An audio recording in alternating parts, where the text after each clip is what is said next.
ماشاءاللہ نصرت بخاری صاحب ماشاءاللہ.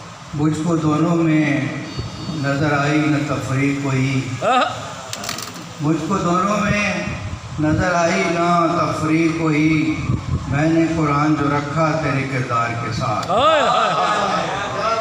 میں نے قرآن جو رکھا تیرے کردار کے ساتھ. اور ایک نظم یہ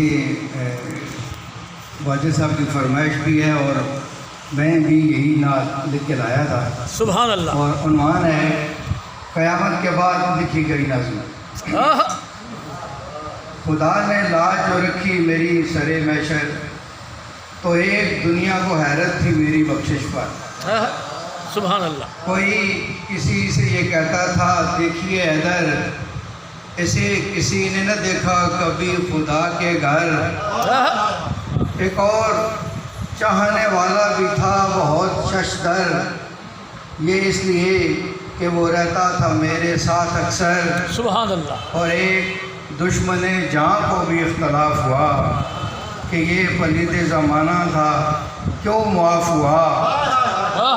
وہی پکارا پتہ تو کرو کہ کیا ہے بات، جناب علی کے دیکھے ہوئے ہیں معمولات. چنانچہ ایک فرشتہ وہاں بلایا گیا اور اس کے سامنے میرا سوال اٹھایا گیا، تو اس نے ان کو بتایا قصیدہ گو ہے یہ. سبحان اللہ. ان کو بتایا قصیدہ گو ہے یہ، بہشت والے بھی سنتے تھے جس کو وہ ہے یہ، بہشت والے بھی سنتے تھے جس کو وہ ہے یہ. خدا کے پیارے نبی کی صفات لکھتا تھا، حسن حسین کے نانا کی نعت لکھتا تھا.